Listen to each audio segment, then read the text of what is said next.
Irmãos, o nosso estudo de hoje, nós estamos encerrando, seria a nossa última lição sobre o Apocalipse, e é um estudo que, na verdade, até esses dias atrás eu preguei sobre isso, que é o Apocalipse a partir do capítulo 20 e 22, que ele encerra, assim, não só encerra o nosso livro de Apocalipse, mas encerra essa série, né, que nós tivemos aí do nosso estudo sobre o Apocalipse. Então, é um privilégio para nós poder chegar nesse momento em que a gente não só encerra essa série, essa sequência que aprendemos aí sobre Apocalipse, mas é um privilégio para nós poder também, a gente faz até uma alusão, né, a esse período em que traz o livro de Apocalipse, e é uma visão de que aquele que caminhou, que chegou até aqui, é aquilo que vai receber, né? É como para nós, se nós tivéssemos aqui, olha, um prêmio para quem participou de todas as lições aí do Apocalipse. E nós teríamos hoje um prêmio aqui para quem participou das lições, né? Assim também é o nosso livro de Apocalipse. Passamos aí por todas essas fases, aqueles ensinamentos, todas as visões, as revelações, os selos, os castiçais, enfim, tudo aquilo, e chegamos no momento onde é coroado com o novo céu e a nova terra. Então hoje nós vamos falar sobre o novo céu e sobre a nova terra. Principalmente na nossa visão, a visão reformada, se os irmãos quiserem abrir aí o capítulo 20 e o 22, e é uma coisa interessante para nós que esses capítulos, eles verdadeiramente encerram uma visão do apóstolo João na ilha de Patmos. Todas as outras visões, os outros ensinamentos, a revelação mesmo desse Apocalipse, ela não tem uma sequência cronológica. Isso aqui vai acontecer agora, isso aqui vai acontecer. Não. Ela é uma visão que vai acontecer principalmente na visão que nós temos, que nós aprendemos aqui, que eu também, desde criança, aprendi e carrego, que é a visão amilenista, que tem a visão pré-milenista, a visão pós-milenista e a visão amilenista, que é essa também que eu tenho, né? Interessante quando o pastor disse, a minha visão é a visão amilenista. Eu falei, que bom que a gente caminha na mesma visão. O que isso quer dizer para quem ainda não sabe? A visão pré-milenista é que o milênio, a tribulação, enfim, todos os acontecimentos serão antes do arrebatamento. A visão pós-milenista é que vai ser após o arrebatamento da igreja. E a visão amilenista, nós vamos acontecendo à medida que os acontecimentos nós estamos caminhando nele, né, até o arrebatamento da igreja. Então a visão que eu tenho, né, nos estudos de Apocalipse, e o pastor Marcos também traz isso, é uma visão amilenista. Nós estamos passando por esse tempo. E é interessante para nós que a gente que lê o livro de Apocalipse, na verdade a gente não deve só ler, tem gente que nem lê, mas às vezes nós lemos. E é interessante a gente não só ler, mas a gente estudar o livro de Apocalipse, nós vamos entendendo, essa revelação nos alcança, e nós vamos entendendo aonde que nós estamos diante dos acontecimentos que estão ali. Então, nessa visão reformada, ela enfatiza que esses capítulos, eles descrevem a realidade física e gloriosa do lar eterno, e não apenas um estado espiritual abstrato, ligando-o diretamente à ressurreição do corpo. E o dia que eu preguei sobre Apocalipse 1 e 22, aqui no culto, acho que foi num domingo ou numa quarta, não me lembro, nós trouxemos essa visão, que talvez ela não seja só uma visão espiritual do novo céu e da nova terra. E é interessante que quando fala novo céu e nova terra, o povo de Deus fala é falado também a nova Canaã, né?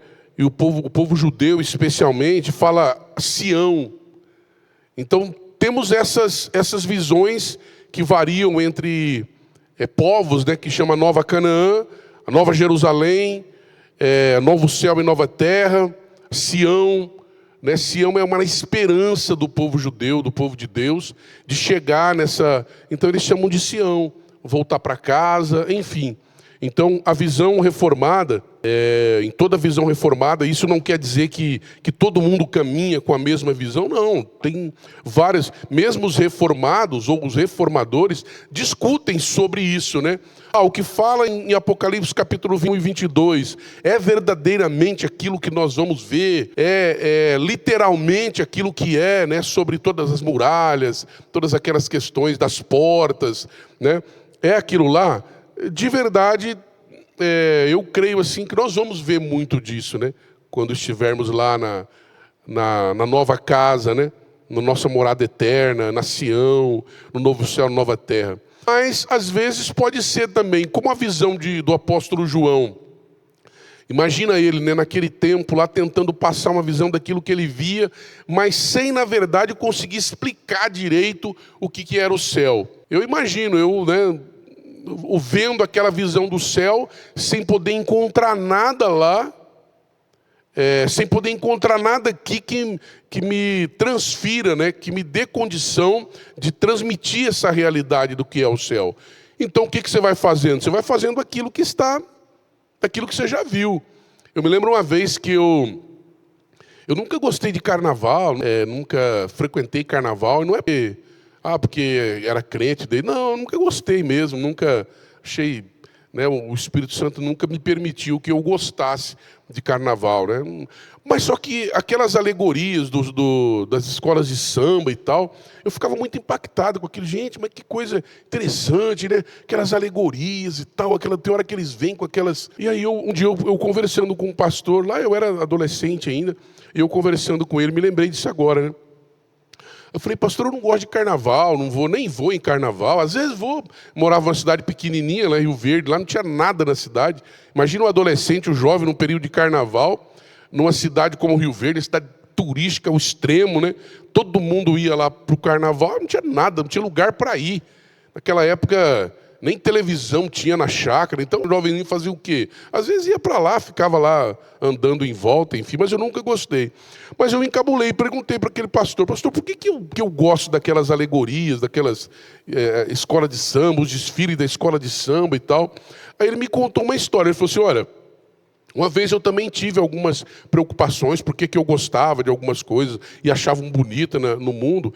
Ele falou assim, o diabo, ele conhece o céu. Irmãos, eu estou falando uma coisa aqui que não é nada bíblico não, tá? Não é teológico não, um pensamento meu só, tá? E desse pastor também, ele falou assim, olha, o diabo ele conhece o céu, porque ele morou lá, ele viveu lá no céu, ele era um anjo de luz. Então, o diabo pega aquelas coisas bonitas do céu e às vezes apresenta no meio de coisas que ele faz para que as pessoas gostem também. Falei, olha que coisa interessante, né? E isso serve para nós também. Para o nosso dia, por que a gente fala, puxa, mas eu acho tão bonito aquilo lá, e é uma coisa, né, teoricamente, que é do... Mas o diabo, ele nunca criou nada, ele só copia. Então ele viu lá no céu e traz para poder atrair os nossos olhos, porque é tão belo aquilo que tem lá no céu, que daí atrai os nossos olhos. E é por isso que eu entendo que o apóstolo João ficou em uma situação onde ele foi falando de coisas que veio à mente dele. Porque é tão bonito esse lar celestial, ele é tão maravilhoso e incompreensível aos olhos humanos, que ele trouxe para uma realidade que era a realidade dele. Então vamos imaginar que naquilo que fala aqui no Apocalipse 20 e 21, aliás, 21 e 22, vamos potencializar essa beleza, essa glória, essa maravilha que fala aqui, vamos potencializar, porque talvez o entendimento dele não conseguiu alcançar a dimensão daquilo que é o céu.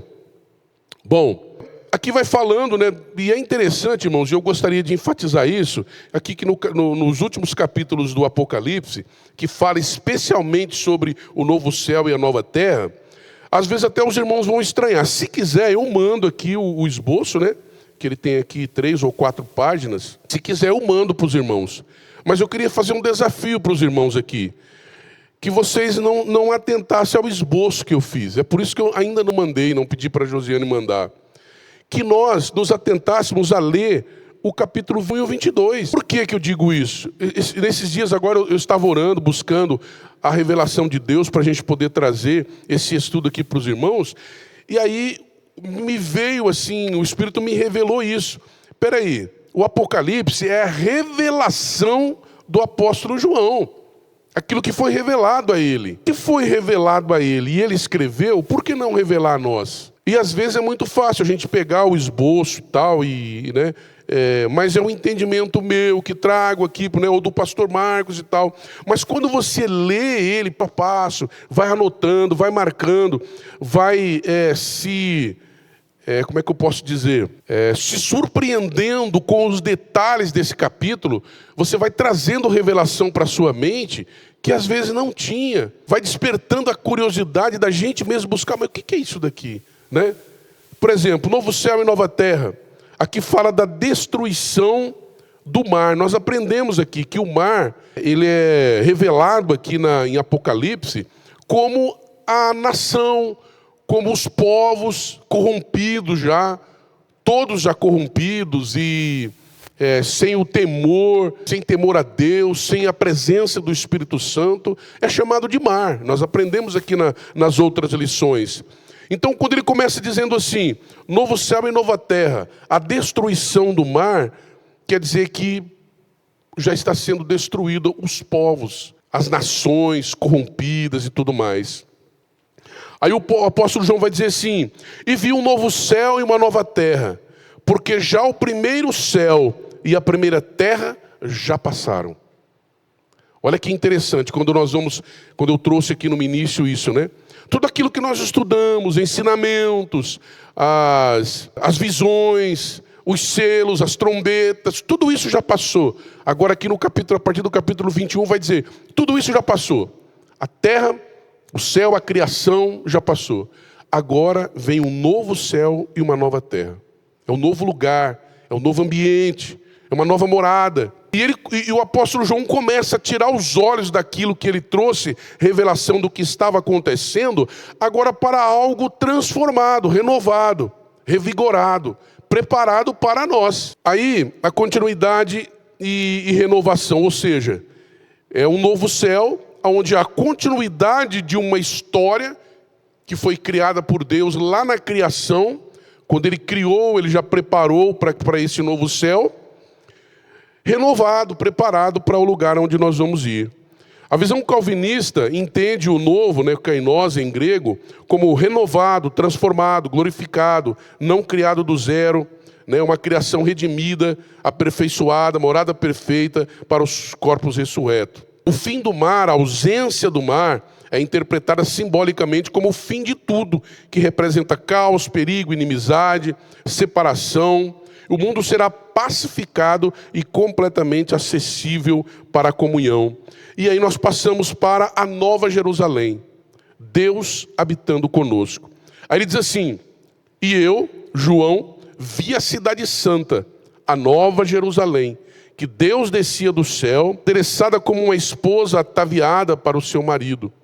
E ouvi uma grande voz do céu que dizia, eis aqui o tabernáculo de Deus com os homens, pois com eles habitará, e eles serão o seu povo, e o mesmo Deus estará com eles, e será o seu Deus. Ele não vê mais um lugar onde nós vivemos, e Deus se manifesta naquele lugar, ou seja, aqui onde nós estamos, nós chamamos a presença de Deus para nós, e Deus se manifesta em nosso meio, mas agora é nós participando da morada dele. Olha como é que é interessante. Saímos de uma visão onde Deus se manifesta na nossa morada, para a visão dele onde nós vamos para a morada desse Deus. Agora é uma transição de morada, onde nós passamos a morar onde Deus mora, não mais Deus habitar onde nós moramos. A presença de Deus, o ponto central da nova criação, é a intimidade restaurada. A Nova Jerusalém que desce à terra simboliza a consumação da aliança e o fim da separação causada pelo pecado. Deus habitará fisicamente entre o seu povo. O conceito de Emmanuel, Deus conosco. Tem-se algumas visões que dizem que o novo céu, a nova terra, é a restauração daqui, desse lugar onde nós estamos, né? Por isso que nós lemos agora há pouco ali. E existe essa visão.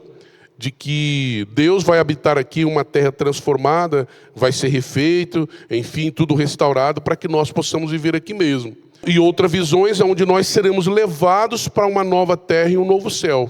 E mais uma vez eu digo aqui, é interessante que nós possamos buscar essa visão nossa, o entendimento nosso daquilo que nós vamos ver através da revelação. A revelação está ali para a gente entender como é. Eu entendo que nós vamos para um novo céu, um novo lugar, uma nova terra, um lugar onde não há memória daqui. Ou se há alguma memória, nós não vamos fazer nem questão de lembrar disso, né? Por que tem gente que às vezes muda de uma cidade, vai para outra, e para ir lá é tão bom que ele não volta naquela cidade nem para visitar ninguém? Não talvez por maldade, mas porque, puxa, lá está tão bom que nem faz conta do lugar onde ele saiu. E já outros vão, mas de vez em quando está voltando, porque o lugar de onde ele saiu é tão bom. Então eu entendo que o novo céu e a nova terra é um lugar tão maravilhoso, tão esplendoroso, de tanta manifestação da glória de Deus, que você pode ter até alguma memória do lugar onde você viveu aqui na terra, mas vai cada vez ficando mais distante aquela memória, né? Ontem eu estava pregando aqui para os jovens e falando sobre a perseverança dos santos. Ontem também era o final ali de um estudo né, para a juventude sobre predestinação, salvação, enfim. E ontem foi o final falando sobre a perseverança dos santos. E nós estivemos falando sobre isso também, sobre a questão da morada, de que quando o Senhor nos sela, porque nós somos tratados como selo, né? Nós somos selados e não... como que é a outra palavra? Oi?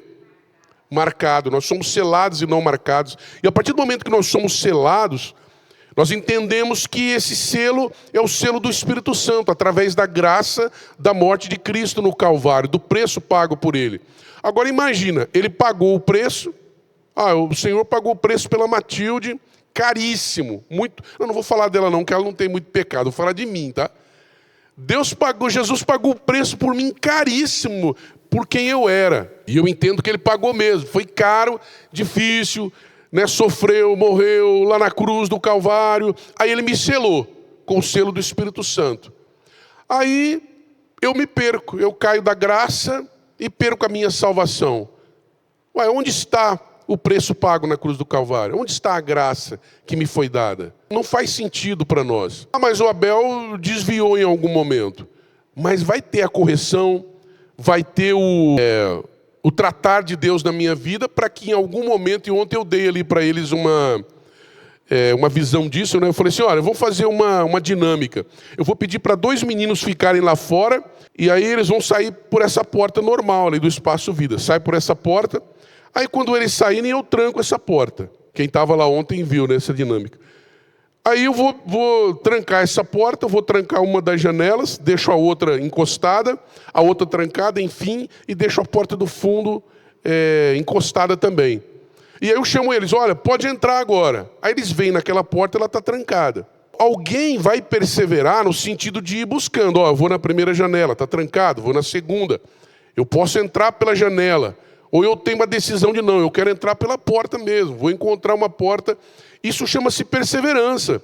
Ou alguém vai chegar na primeira porta, está trancada, vou sentar ali e vou desistir. A perseverança dos santos é nós perseverarmos apesar de tudo. Olhando até para aqueles que passaram, como por exemplo Davi, e eu citei esse exemplo de Davi. Davi perseverou, caiu, se rebentou, mostrou tudo aquilo que ele era, né? Como homem, assim como eu e muitos de nós, caímos às vezes, e o Senhor nos chama novamente, corrige, às vezes com açoites duros mesmo, como foi outros também, que tiveram que ser açoitados e corrigidos de forma muito dura. Mas é uma escolha nossa também. A forma que nós vamos chegar é uma escolha nossa, mas que nós vamos chegar, nós vamos. E foi muito interessante que antes do evento, nós estávamos ali orando, os jovens orando de joelhos ali, muitos com o rosto em terra, e eu orando e falando para o Senhor, olha que momento maravilhoso para o Senhor manifestar a glória do Senhor aqui. Porque aqui está o povo que está o nome escrito no livro da vida. Aqui é um momento maravilhoso para o Senhor manifestar a glória do Senhor. Então a gente entende isso, porque nós estamos vivendo isso, caminhando nessa direção para experimentar o sobrenatural de Deus. Porque é um lugar onde nós estamos do povo santo. do povo separado, do povo que tem o nome escrito no livro da vida. Como nós vamos chegar à presença de Deus naquele dia? Muitos vão escolher de várias formas. Até ainda falei, um vai chegar sem braço, o outro sem perna, o outro sem os 2 olhos, o outro com a cabeça rachada, mas vai chegar. Vocês concordam comigo? Porque senão a graça salvadora do Senhor através da morte na cruz do Calvário não serve para nada. Nós estamos negando aquela morte. Nós vamos crucificar o nosso Cristo quantas vezes, se Ele já nos salvou e já nos selou? Então por isso que a gente enfatiza isso. Nós vamos chegar. De que maneira nós vamos chegar? Cremos que essas promessas são para os nossos filhos também. Os nossos filhos vão chegar. De que forma eles vão chegar? Cada um vai escolher, né? Ainda falei até nisso. Muitos de nós, e eu me lembro disso quando minha mãe faleceu, eu nunca tinha olhado nessa perspectiva, né? Mas pode ser uma perspectiva real, que a gente entende que no céu também há hierarquias. Assim como nós entendemos os anjos, os arcanjos, os querubins, os serafins, né? Então existe a hierarquia de anjos na presença de Deus. E eu entendo que talvez para nós também pode existir isso. E mais uma vez eu digo, não é um estudo teológico, não, mas é um pensamento. Porque o dia da morte da minha mãe, a minha mãe foi uma mulher de Deus mesmo, sabe? Uma missionária, uma mulher assim, usada por Deus. E no dia da morte dela, a gente, né, vendo...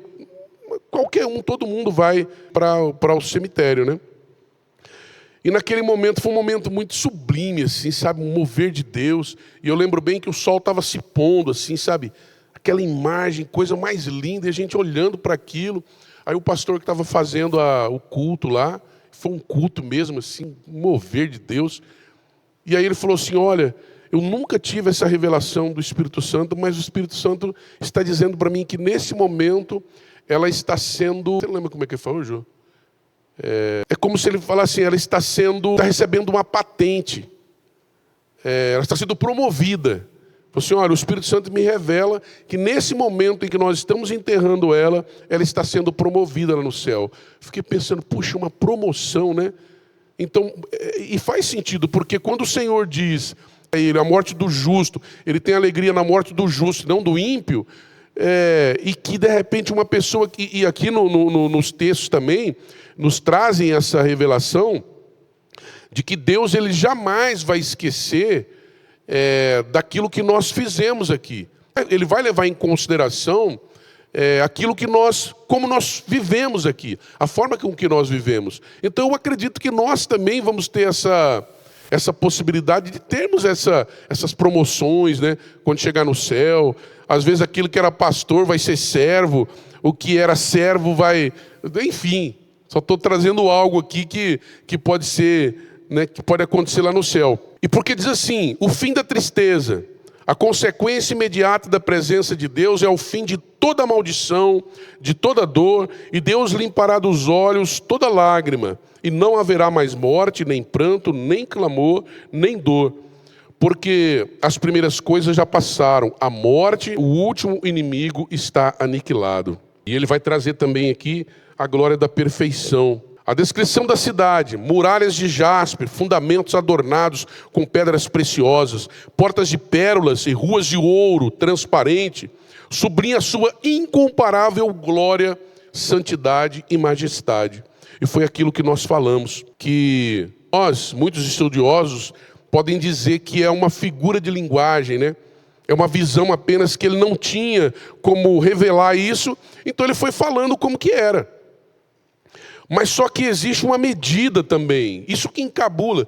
Por isso que eu disse para os irmãos, quando nós vamos lendo aqui o livro de Apocalipse, é importante que a gente consiga fazer ir lendo o livro de Apocalipse e trazendo para nós as revelações do que ele diz, porque o próprio apóstolo João disse que é aquilo que foi revelado a ele. E por que não será revelado a nós também, né? E olha o que diz aqui no texto, quando ele fala das medidas dessa cidade. Aí ele diz assim, a cidade é quadrangular, comprimento, largura e altura iguais. Olha aí, vamos então aqui visualizar, imaginar. Ele diz assim, a cidade é quadrangular, comprimento, largura e altura iguais. A cidade tem 12.000 estádios, ou seja, 2.200 quilômetros de comprimento. Trazendo isso para a nossa realidade. Aqui a cidade que está sendo revelada através do Apocalipse, ela diz isso.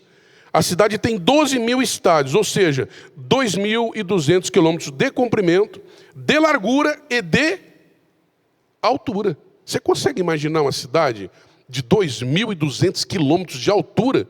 Quando nós vimos aqui, hoje está sendo construído o segundo maior prédio do mundo, lá em Balneário Camboriú. Se eu não estou enganado, alguém que souber essa informação aí, o Guilherme, que é o nosso engenheiro de plantão, eu não sei se tem essa informação, mas é o Sena Tower lá em Balneário Camboriú, é o segundo maior prédio, o segundo prédio mais alto do mundo, está sendo construído lá, e é algo que a gente acha extraordinário.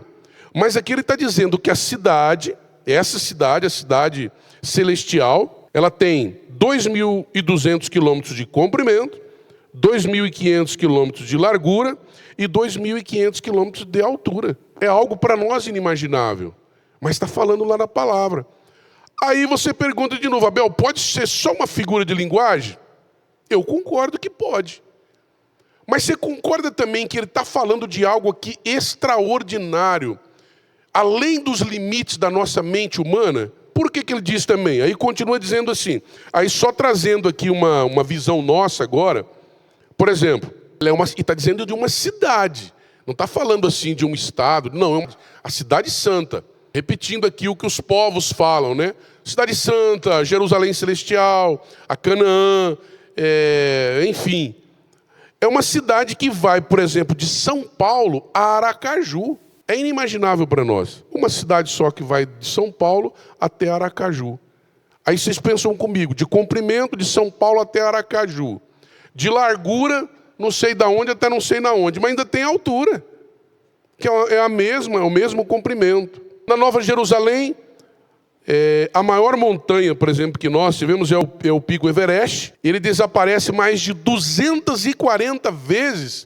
O Pico Everest desaparece diante dessa cidade, a altura que ela é. Essa cidade é um verdadeiro cosmo de glória e santidade. É óbvio que esses números representam a simetria, a perfeição e a vastidão e a totalidade de ideais da Nova Jerusalém. Não existe bairro ricos, pobres, essa cidade toda é uma cidade, ela é igual, não há casebres, né? Mansões aqui, casebres ali, favela lá, não existe isso. Deus é o arquiteto fundador dessa cidade. E olha outra coisa interessante, toda casa nós temos um muro, né? E as cidades antigas, da antiga, do Oriente Médio, enfim, são cidades, as cidades eram muradas. Não eram só as casas que eram muradas, eram as cidades que eram muradas. E a muralha da cidade mede 144 côvados, ou seja, 70 metros de altura. É a muralha dessa cidade. Como que é interessante isso? Para que uma muralha de 70 metros... A gente consegue imaginar uma muralha de 70 metros? É complicado. Se você olhar, por exemplo, aquela torre que nós temos, que eu acho que é a maior aqui de Chapadão do Sul, aquela torre ali, ela deve ter mais ou menos isso, né? Uns 70 metros, talvez nem isso. Aquela torre ali a torre da Telemes, que a gente chama ali, né? Nós tínhamos uma torre da rádio aqui, que era 30 metros. Você já olhava, meu Deus, olha que altura. Agora imagina 70. O dobro de uma torre normal, que é 30 metros, mais um pouco para o alto, é a altura da muralha. Então, irmãos, isso pode ser algo literal, mas ali está demonstrando o tamanho dessa glória. E é por isso que a gente fica, né, quando fala assim que a porta é estreita, poucos passarão e tal, é uma cidade que cabe todos aqueles que foram chamados por ele. A gente precisa entender que essa nova Jerusalém vai estar lá todos aqueles que o Senhor ama, que o Senhor tem chamado, aqueles que morreram, os que estão vivos, enfim, para todos esses. Por isso que é uma cidade grandiosa. E mesmo a gente imaginando que é isso, né? De São Paulo, Aracaju, 2.200 metros, mas ela quer dizer que é a perfeição de uma cidade. Não quer dizer que nós vamos chegar lá e Deus falou assim, eu fiz para vocês, só que é o seguinte, já completou aqui, né? Qual que é a sua ficha mesmo? Não é assim. Deus vai dizer, pode entrar. Qualquer coisa eu chego o muro para lá. Como? Muro, vai. Pronto, está resolvido. Deus é Deus, né? Não quer dizer que nós vamos chegar lá e falar, ó, o portão fechou. Ayrton, você chegou atrasado, andou devagar demais, a barriguinha não deixou você caminhar rápido, já era. Não, vai ter lugar para todo mundo, porque lá está dizendo isso. Da dimensão de uma cidade, né? Ó, você chegou antes, você vai morar no térreo, mas o Abel chegou atrasado, vai morar lá no... Imagina quantos andares, 2.200 metros a cidade de altura, e eu morando lá no último andar, lá no... Eu falo, ó, Deus, eu quero uma cobertura para mim, né? Poxa, mas essa cobertura vai ser alta, hein, irmãos? Pelo amor de Deus. Então, é uma dimensão que é difícil da gente imaginar. Mas está lá a cidade santa, a cidade celestial, a nova Jerusalém. Ela vai dizer, não apenas a cidade é de ouro puro, mas a praça da cidade, o lugar central, onde as pessoas vivem, é de ouro puro, como vidro transparente. Tudo ali vive na luz, tudo está a descoberto. E a integridade é a base de todos os relacionamentos. A Nova Jerusalém é o lugar de plena comunhão. No Antigo Testamento, a presença de Deus estava no tabernáculo, depois do templo. Mas depois que o véu do templo foi rasgado, Deus veio para habitar na igreja. O Espírito Santo enche agora, não um edifício, mas os crentes. Na Nova Jerusalém não haverá templo, porque a igreja habitará em Deus e Deus habitará na igreja. Olha que interessante, né? E eu fiquei muito meditando sobre isso ontem, sobre esse fato. Quando nós estamos um dia por aí no meio da rua, eu acho muito difícil. Acontece com a gente, sim. Não vou dizer que não, lógico, quando nós estamos buscando a presença de Deus, ela se manifesta em todos os lugares. Mas, por exemplo, é muito difícil você estar no dia a dia. Por exemplo, a Solange sai ali da Florimimos para pagar um boleto. E ela sai de lá com aquele boleto de 10 mil reais e tal, mas lá na conta só tem 9.990. Aí ela sai pensando, e agora? Puxa, eu preciso, acho que eu vou ligar para a Cláudia, ver se ela não tem para completar. E vai pensando, de repente ela para e começa a entrar em espírito, e começa a falar em línguas. Não é muito fácil disso acontecer lá no mundo. É fácil? Não é no dia a dia, não é fácil da gente sentir a presença de Deus e olha, vou parar tudo e vou orar por aqui. Não é, porque a gente está no dia a dia. É mais fácil isso acontecer no meio da igreja. Quando nós paramos, quebrantamos o nosso coração, né? E é muito claro isso quando a gente chega na igreja, que vê o louvor assim, em uma dimensão diferente. Você já sabe o que vai acontecer no meio da igreja.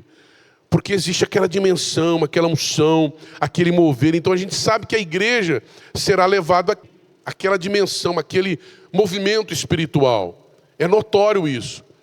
Agora lá no céu não haverá isso. Ó, eu estou aqui andando. Então, não, a glória de Deus vai estar envolvida em todo aquele ambiente. Em todos os lugares, em todas as formas que nós estivermos, a glória de Deus estará lá. E como é gostoso sentir esse mover de Deus, né? E eu acredito que a gente não vai sentir vontade nem de comer, nem de dormir, nem de nada. Porque a gente quer estar ali no meio daquele mover de Deus. E talvez até comendo, né? Você está lá comendo e... Eita, nós, que glória! Comendo lá e rapidão. Eu não sei como será, mas lá está dizendo que será cheio da glória de Deus. E é isso que o texto diz para nós aqui. O quê? Antes, para ter acesso à presença de Deus, e a Bíblia chamava de Shekinah, enchia o templo, era só com a presença de Deus. Aí... nós vivemos em um mundo como esse, conturbado, cheio de situações complicadas, e às vezes até dentro da igreja a gente não consegue entrar nessa dimensão. Até dentro da igreja a gente vem e fica preocupado, tem hora que o som está muito alto, ou é uma coisa que acontece, uma preocupação lá fora, uma coisa ou outra, nem dentro da igreja às vezes a gente não consegue. Agora no céu, aí haverá uma glória manifesta, um ambiente manifesto da glória de Deus. Porque o texto está dizendo em Apocalipse que lá não haverá luz. Luz é a própria luz do Senhor, é Ele que iluminará o lugar. O lugar será iluminado, imagina vocês, imaginamos nós, né, com isso. O mover de Deus, a luz do Senhor se manifestando. Quando a gente vê um raio aqui, a gente já fica todo... apavorado, né? Eu me lembro uma vez, quando eu estava em Chapadão do Céu, que eu estava pastoreando a igreja lá, aí um irmão da igreja, que era membro da igreja, falou assim, ó, lá na fazenda a situação está complicada lá, animais doentes, funcionários, a situação lá está muito difícil mesmo, a gente está tendo prejuízos, está complicada a situação lá na fazenda. Eu queria que você fosse lá orar lá na fazenda, né? Eu falei, vou lá sim, vamos lá então. Eu vou, terminando a escola dominical, vou fazer um chimarrão e nós vamos lá. Aí eu me lembro que aí ele falou, mas você sabe onde que é? Aí a Mary já se levantou e falou, não, mas eu vou com ele lá, eu acompanho o Abel lá e tal. Eu falei, então vamos. Aí passamos na casa da Mary para fazer o chimarrão, para poder ir lá na fazenda. E aí a Mary falou assim, não, a fazenda aqui eu vou lá direto, a gente tem atendimento lá o tempo todo, que ela tinha uma farmácia, né? O tempo todo a gente vai lá na fazenda e tal. Aí fomos. De repente estamos atravessando uma linha férrea.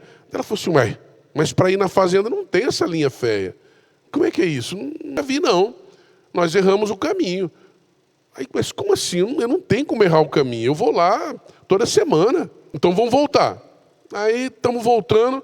Daqui a pouco ela falou assim, mas a cidade está ali. Como assim? Nós passamos pela entrada da fazenda e eu não vi? Vamos voltar. Aí voltamos de novo, daqui a pouco estamos vendo a linha férrea lá na frente. Ela falou, não é possível. Aí andamos, voltamos mais um pouco, a gente via lá a fazenda, a sede da fazenda. Irmão, mas a gente não via lugar para entrar lá.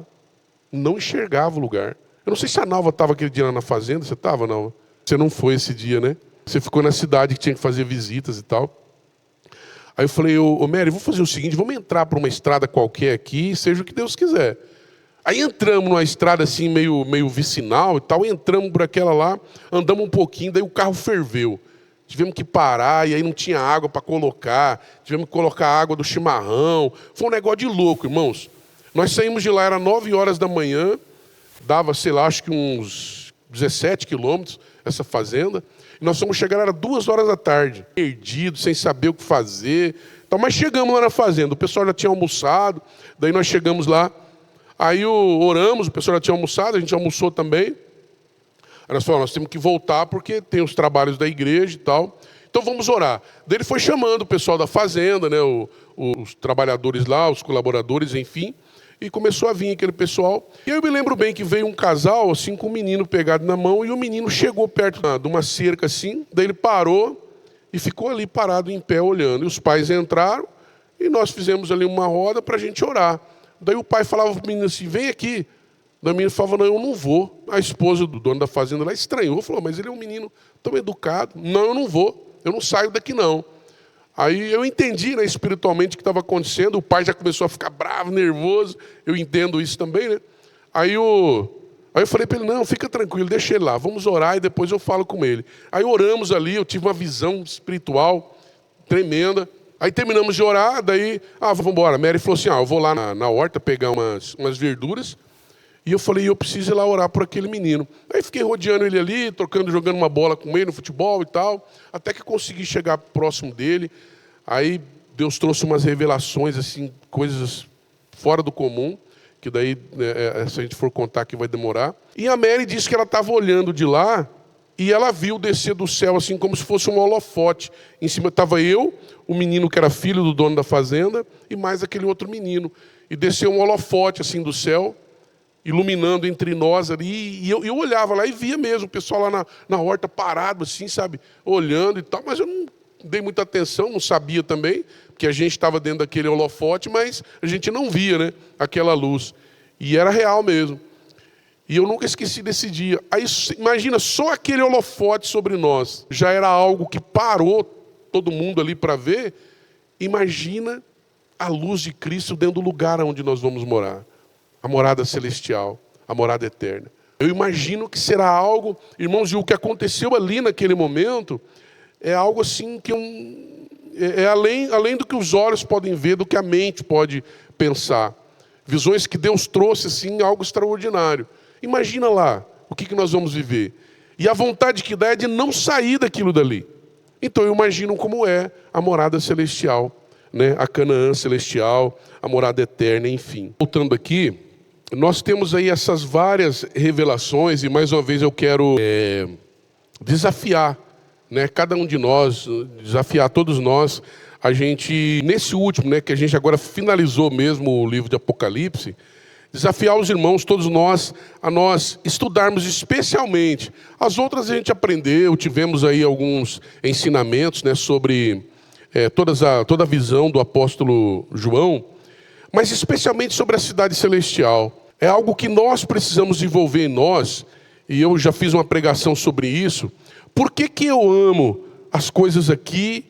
Por que que as coisas aqui me atraem tanto e o céu não me atrai tanto? É porque eu não procuro, às vezes, conhecer o céu. O que é o céu, como ele é, como será a minha morada lá. Então eu fico apegado àquilo que tem aqui e esqueço daquilo que me espera um dia. Aí a impressão que eu tenho é que as coisas aqui são boas. E às vezes são mesmo, mas diante da nossa visão, essa aqui, né? A bolha que a gente vive aqui. Eu sempre falo que a gente gosta de um tipo de coisa até a gente experimentar uma melhor. Aí quando a gente experimenta uma melhor, aí a gente quer aquela melhor. Até encontrar uma outra melhor. Aí a gente gosta daquela outra melhor. A gente vai gostar das coisas desse mundo até a gente não começar a pensar. O meu pai sempre falava isso. A gente de manhã, ele era muito ruim de cantar, mas eu sempre fico na mente, né, ele cantando com aquela voz feia dele, uma canção que diz assim, ó, pensai, quem é dos mais antigos vai conhecer essa canção, né? Ó, pensai nesse lar lá do céu. Lembra dessa, Solange? Pensai nesse lar lá do céu. Eu nem lembro direito mais como que é a letra. E meu pai de manhã ficava cantando, e a gente acordava e dizia, ó, pensai nesse lar lá do céu. E aí tudo isso faz sentido pra gente. Quando você começa a pensar no lar lá do céu, e pensar nele todos os dias, olha, é como uma viagem. A gente precisa ter isso em mente. Nós agora estamos preparando aí, não sei para quando, aí, pagando uma viagem, né, que a gente quer fazer, um cruzeiro e tal. E a gente praticamente todo dia fica pensando lá, olha, como que vai ser? É assim, né? Como que vai ser o navio lá? Como que vai ser a praia lá? Como que vai ser isso? E a gente fica pensando na viagem, obviamente, né? Já sonhando com aquilo que vai acontecer. Quando a gente começa a pensar e sonhar, pensar nesse lar lá do céu, a gente vai começar a amar mais esse lar lá do céu. E eu já fiz isso como algo assim, guardar o meu coração a isso mesmo, sabe? Senhor, por que que eu fico querendo sempre um carro, né? A gente que gosta de carro, por que que a gente quer ficar pensando sempre num carro bonito? Olha, saiu um carro bonito novo, aí vou lá olhar ele e tal. E a gente sonha com ele, né? Que homem que não tem sonho de dar uma volta numa Ferrari e tal, alguma coisa nesse sentido. E eu coloquei propósito no meu coração em algum tempo, disse assim, eu quero começar a pensar naquilo que tem lá no céu. Naquilo que é bom, que é maravilhoso, que é, né, como a Cláudia estava contando um exemplo aqui daquele Crônicas de Nárnia, né? Quando você lê o livro lá e fala, pensa numa, qual que era a fruta? Uma pera. Pensa numa pera, pensa no gosto de uma pera aí. Olha que delícia o gosto da pera. Então pensa nessa pera 10 vezes mais gostosa. É isso, é lá. Eu uma vez fiz até em Chapadão do Céu eu preguei lá sobre isso, né? Sobre o Apocalipse ali, sobre por que a gente ama mais o mundo do que o céu. E eu peguei nós fizemos no dia lá, eu chamei 3 pessoas e entreguei para elas uma barra de ouro. Pessoal, vou entregar uma barra de ouro para cada um de vocês. O que você faria com a sua barra de ouro? Ah, eu venderia para isso e tal. E começou a sonhar o que faria com essa barra. E você, o que faria? Ah, eu faria isso e tal. E todo mundo sonhando. Eu falei, então, lá no céu está dizendo que nós vamos andar em ruas de ouro. Por que que eu quero ter uma barra de ouro aqui se lá eu tenho uma rua de ouro? Irmãos, isso não é realmente para a gente pensar. Por que eu amo uma barra de ouro aqui nessa terra, enquanto eu vou ter uma rua de ouro para andar lá? E outras coisas mais que no livro, por isso que eu estou dizendo para vocês, se vocês quiserem eu vou mandar o esboço aqui sim, mas o desafio é nós lermos Apocalipse 1 e 22 para entendermos aquilo que nos espera. A morada celestial é para onde vamos, é a casa onde nós vamos voltar, é a Sião. Guarde isso no coração para você ler o 22 e entender. Eu preciso conhecer esse lugar para onde eu vou. Normalmente, quando nós somos desafiados, nós vamos ter que mudar para tal cidade. A gente já vai lá no Google, lá, né? No YouTube, já quer conhecer, como que é lá? Todo mundo faz isso. Ninguém diz, vamos mudar para tal cidade. Então tá bom. Não, nós queremos conhecer, saber como que é lá. Vai lá no YouTube, vai lá no Google, pesquisa. Olha, lá tem isso, lá tem aquilo. Nós vamos pesquisar para saber onde morar. Aqui o capítulo 22, ele vai relatar para nós onde nós vamos morar. Por isso o desafio para nós lermos o manual do lugar para onde nós vamos morar. O que tem lá? O que eu vou fazer lá? Como que é? Só de nós imaginarmos essa cidade que aqui está falando, 2.000 quilômetros, 2.200 quilômetros de comprimento, de largura, 2.200 quilômetros de altura. Como que vai ser essa cidade, esse lugar onde eu vou morar? Como que é esses prédios? A gente fica pensando naqueles filmes de científico lá, né? Como que chama?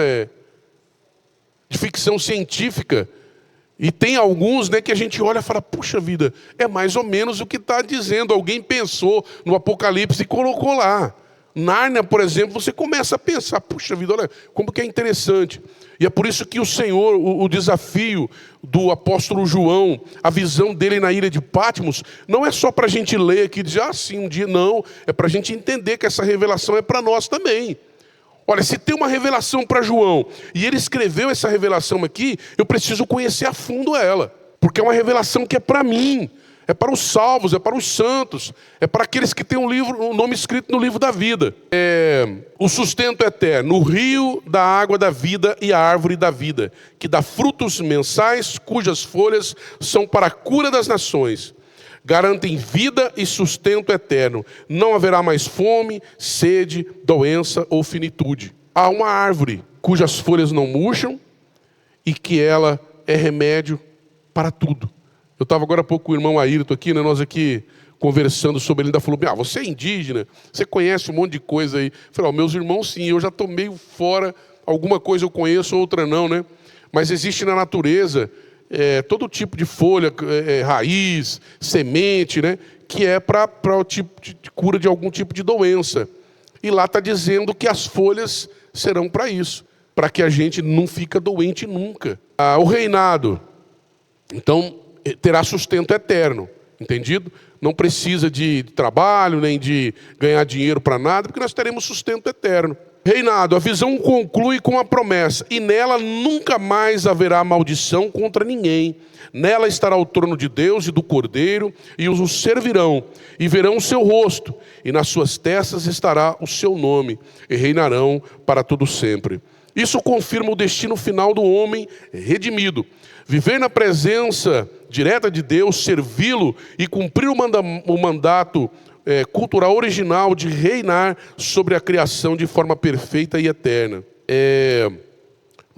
A gente vê uma interpretação do Apocalipse 22 como a consumação física e gloriosa do plano de Deus, onde o pecado, a morte e o julgamento dão lugar à vida eterna, à justiça e à comunhão na criação renovada. Aí nós falamos sobre as bodas do Cordeiro, né? E eu falei isso ontem para os jovens também. Eu vejo a nossa vida hoje aqui, a nossa caminhada, como um treinamento para aquilo que nós vamos viver lá. Pequeno treinamento. Algo que nós vamos ter mais ou menos ideia de como será uma vida lá.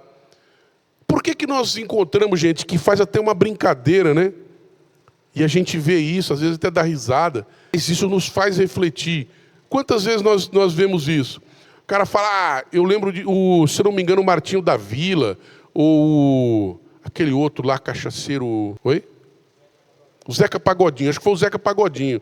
Falando, eu vou para o céu, chega lá no céu, tem um cara tocando violino lá, não dou conta disso, eu quero barulho. Então, olha a visão que eles têm de céu. Tinha um negócio lá, né? E pode ter também. Mas imagina alguém tocando um violino e a glória de Deus se manifestando e o povo de Deus.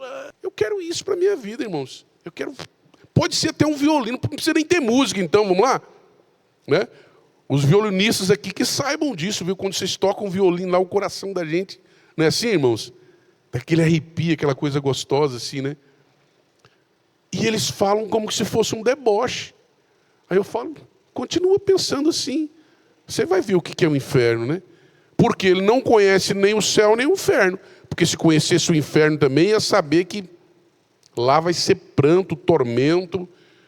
A Bíblia diz que será ranger de dentes, lamento, grito, tortura. É assim que será o inferno.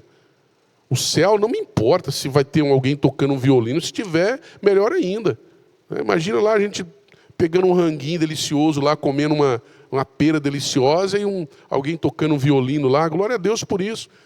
Aí eu falei para os jovens ontem, O próprio Cristo, ele diz assim: eu juro por mim mesmo, que um dia todo joelho se dobrará e toda língua confessará. E aí eu falei para eles: qual é a dificuldade de nós chamarmos todos, vamos dobrar o joelho agora? Todo mundo dobra o joelho, porque para nós é fácil, nós já estamos treinados a isso.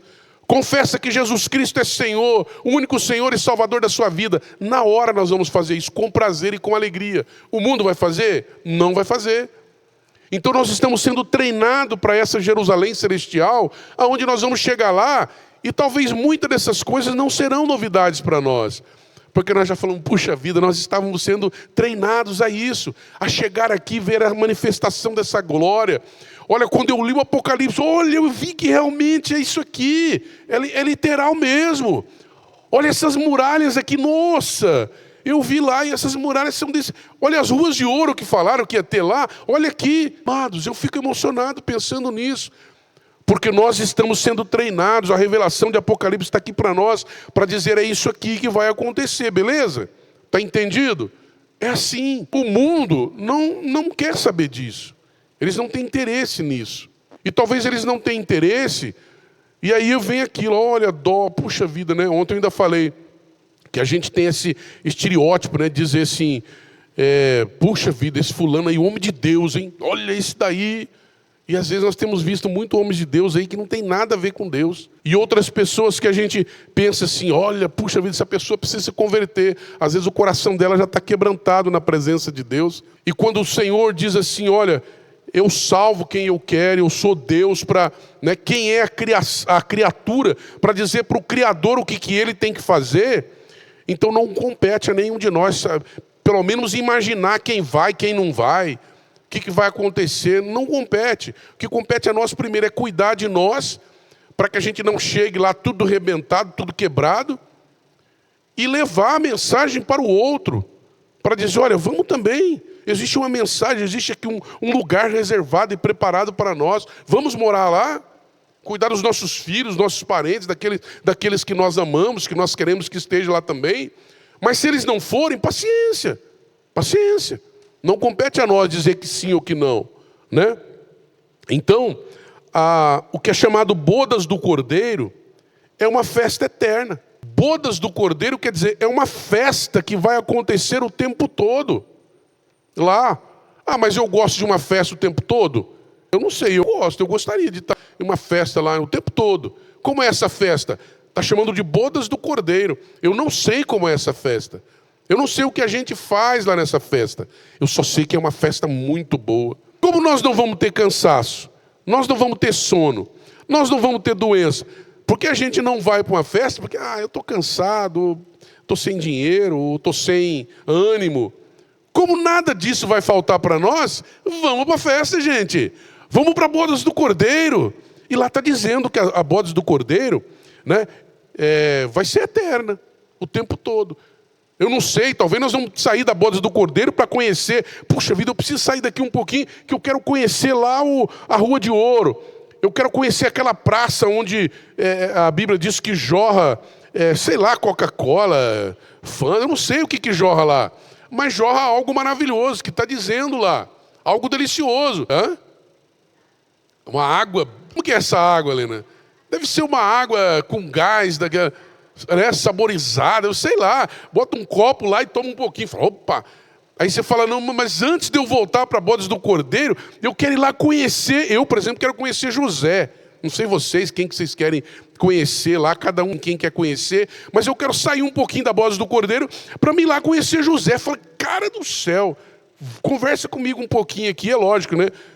Depois de ter conhecido Jesus, imagina, porque aqui está dizendo que nós vamos viver com Deus. É como se nós entrássemos no Santo do Santo, todo mundo, a cidade inteira entrando no Santo do Santo, que era o sumo sacerdote uma vez por ano que entrava e usufruía daquele sobrenatural. Todos nós vamos entrar no Santo do Santo para conhecer o Deus, o próprio Deus. Mas só de eu imaginar como é o trono da glória de Deus, eu preciso de quanto tempo para ficar lá, né? Principalmente as mulheres aqui que gostam de decoração. Vocês vão chegar lá e falar, nossa, aquela decoração ali, olha aquilo lá. A tia Nalva vai olhar e falar, aquelas bolinhas que eu deixei pendurada lá, não era nada, meu Deus, olha que decoração. Amados, é só para a gente poder trazer à memória mesmo o que nós podemos viver, né?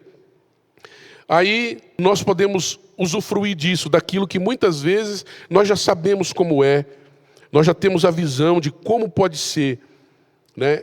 Agora nós vamos então usufruir daquilo que um dia nós aprendemos na palavra, que será Jerusalém celestial, aquilo que será a cidade eterna, aquilo que será o novo céu e a nova terra, aquilo que será a Canaã, enfim, como você queira. E lá haverá a presença de Deus, dia de dia. Nós podemos viver tudo isso. E deixa esses que acham que vão chegar lá e vai ser só um violino tocando e umas irmãs dançando lá no ministério de dança. Deixa eles pensarem, irmãos. Eles estão buscando o caminho para onde eles querem ir. Eu vou ser sincero, antes eu tinha dó, aquela dó assim, né? Aquela dó santa e tal. Hoje eu não tenho mais não. Por quê? Porque antigamente era difícil mesmo da palavra chegar. Era bem difícil. Quem é crente aqui mais antigo, né? Eu quando era criança, por exemplo, você tinha que fazer o quê? Largar um folhetim lá no ponto de ônibus. Tinha que deixar uma revistinha daquela que você já tinha lido lá na carteira de uma escola. Né? Os gideões tinham que largar uma... Hoje não, você digitou lá, está lá para todo mundo ver. Os caras não querem, gente. Nós vamos fazer o quê? Se eles não querem, a partir do momento que eles quiserem, legal, beleza. Mas se eles não querem, nós temos que buscar aqueles que ainda não conseguiram ter acesso. Lá, por exemplo, na Coreia do Norte, eles não têm acesso à internet nem nada. Está chegando lá através de umas bexigas que o povo está mandando, né, uns áudios, uns vídeos, umas mensagenzinhas para eles lerem lá. E nós temos que orar por eles sim. Mas aqueles que já estão tendo acesso aí, mas não querem, ainda debocham disso, eu não tenho mais dó. Cara, valeu, você quer. O dia que você estiver lá no tormento, lá, ai meu Deus, mas não, você zombou até. E a gente tem visto, tem um monte de gente zombar, e às vezes a gente fica com raiva, né? Esses dias atrás mesmo eu estava assistindo sobre essas zombarias. Ah, no carnaval tem uma zombaria, lá em outro lugar. Olha, mas daí morreu por causa da zombaria. Eu acho que nem Cristo faz isso aí. Ah, zombou de mim, agora... Psh. Eu acho que nem ele faz, não. Só deixa o cara se cair no próprio abismo, entendeu? Deixa ele cair no próprio abismo dele, deixa ele para lá. E antes eu ficava chateado, olha, zombando do meu Cristo, com quem que eu posso defender o meu Cristo? Sendo que é só ele que me defende. Se eu não posso carregar o meu Cristo como muitos carregam aí, né? Carrego o Cristo dele no braço, o meu é ele que me carrega, assim também, como que eu vou defender o meu Cristo, sendo que é ele que me defende? Eu sou impotente diante de defender o meu Jesus, o meu Deus. Sou impotente, não consigo defender ele. Então eu deixo, né? Deixa que aqueles que vão...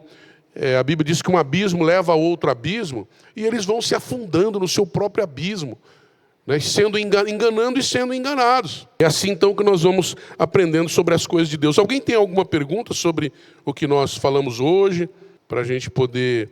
Porque como nós não vamos ter mais falando sobre o Apocalipse, aí nós teríamos que tentar responder hoje ainda, né? Alguém tem alguma pergunta, diante de tudo aquilo que nós vimos aqui, aprendemos aqui, ou outras questões também? A gente já parte para o nosso encerramento, mas ainda temos um tempinho aqui para a gente poder, de repente, sim? Então, eu também vejo dessa forma. Alguém pergunta para mim, lá no céu nós vamos conhecer um ao outro? Eu acho que nós vamos, eu acredito que nós vamos sim. Mas eu acho que a coisa lá vai ser tão maravilhosa, as lembranças lá serão tão boas, que a nossa lembrança daquilo que temos aqui vai sendo apagada da nossa mente. Eu acredito nisso. A nossa mente, é isso que eu falei, a nossa mente vai ser esquecida, essa justiça, esse trapo de imundícia que nós vivemos aqui, né? Por exemplo, puxa vida, como eu gostaria de encontrar minha mãe lá. Todo mundo gostaria de ver, né, encontrar a pessoa que se ama lá. Mas talvez vai ficar tão distante o meu amor por ela, enfim, a vida que nós levamos aqui, que eu vou chegar lá e a vontade de conhecer Jesus, de conhecer José, de conhecer Abraão, vai ser tão maior que eu vou, mãe, dá um abraço na senhora aqui, eu estou apressado, tá? Nós vamos conversar de novo, tá? Mas aguenta aí, já sai fora, né? Daqui a pouco, minha mãe já parte para o outro lado, eu não sei, irmãos, eu imagino que será assim, porque é tanta coisa maravilhosa para a gente viver, que nós vamos... Lena, pode falar, desculpa eu...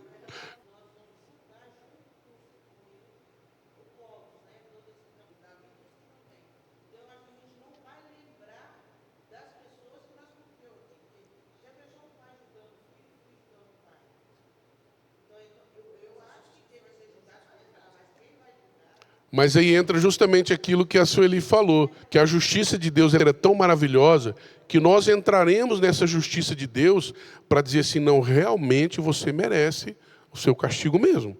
Porque na justiça desse que está me revelando, a justiça dele, eu não terei esse mesmo pensamento, oh, puxa vida, o Alexandre de Moraes, ele foi mal, mas puxa vida, até que ele era um homem, não, a justiça de Deus está sobre você. Aquilo que você fez, então eu imagino que será assim. A justiça será tão perfeita que nós vamos preferir a justiça de Deus do que a nossa própria. Então nós seremos, e eu acredito que nós seremos nesse julgamento, igual o julgamento de hoje, nós seremos o corpo de jurados que vamos apenas confirmar ou não a sentença do Pai. Eu acredito que será assim. Nós seremos um corpo de jurados que vamos apenas confirmar a sentença do Pai. Porque a justiça dele é tão fiel, tão verdadeira, e nós seremos convencidos de que aquilo ele está sendo tão justo naquela situação, que todos nós seremos unânimes enquanto corpo de jurado, para dizer assim, que a justiça do Senhor caia sobre você. Eu imagino que será assim, independente de quem seja. Porque nós seremos transformados em corpo de glória, e o nosso corpo de glória não suportará a injustiça daqueles que praticaram. Eu imagino que seja assim, né? Mas é interessante por isso a gente estudar e querer conhecer mais sobre isso, para poder... E é por isso que aqui nós somos preparados para isso. Olha como é que era o meu pensamento há pouco tempo atrás.